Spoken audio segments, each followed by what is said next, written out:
Rossiya Xitoyga S-400 boshqariladigan bomba berishni boshladi.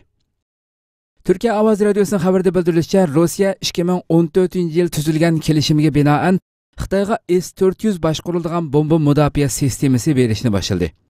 Bu doirada bir danadan radar va kontrol supisi, energiya va yordamchi aslahalar, qo'shimcha saymonlar va boshqa parchalar topshirildi. Xitoy Rossiyaning S-400 boshqariladigan bomba mudofaa sistemasiga xalqarada tunji xaridor bo'lgan edi. Amerika Markaziy axborot idorasi CIA'ning sobiq Xitoy xodimi qo'lga olindi. Erkin Asiya radiosuning xabarida bildirilishicha, Amerika Markaziy axborot idorasining Xitoy millatidan bo'lgan sobiq xodimi Jerry Chun Shingli mushu dushanba kuni Nyu-Yorkdagi Kennedy xalqaro aerodromida tutilgan.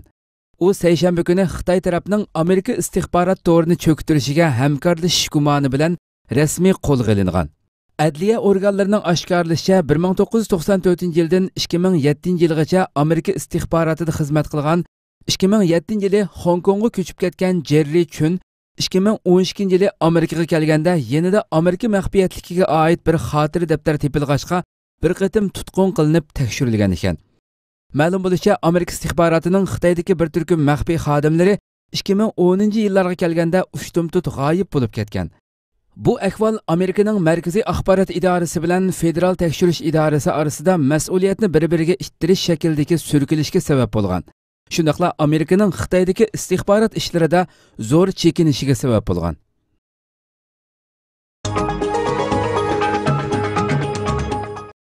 Xitoy diniy ma'arifni cheklashni Tungallar rayoniga qarab kengaytmoqda.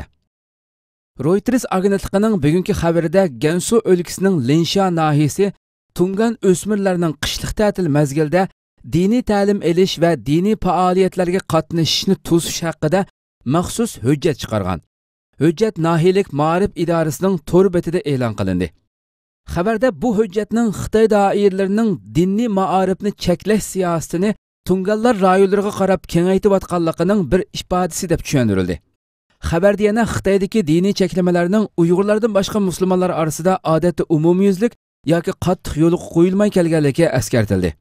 Reuters agentligining bugungi bu vaqtdagi xabarida Xitoyning qonunlarida barliq millatlarning diniy erkinlik huquqi bor deyilganligi, ammo hujjatlarda bo'lsa dinni zo'rlamaslik bahonasi bilan qonunda berilgan yuqorqi haqlarni ijroatda inkor qildiganligi eskartilgan.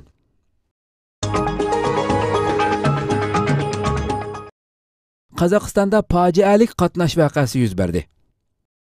Türkiye Ovoz Radiosu'nun xabarida bildirilishicha, Qozog'istonning Aqto'ba o'lkasida yo'lovchi avtobusiga o't ketib, 52 kishi hayotidan ayrildi. Qozog'iston Ichki ishlar ministrligi favqulodda voqealar komiteti vakili Ruslan Imanqulov axborotchilarga bergan bayonotida yo'lda ketayotgan yo'lovchi avtobusiga texnicha sababi aniq bo'lmagan bir sabab bilan o't ketganligini bildirdi.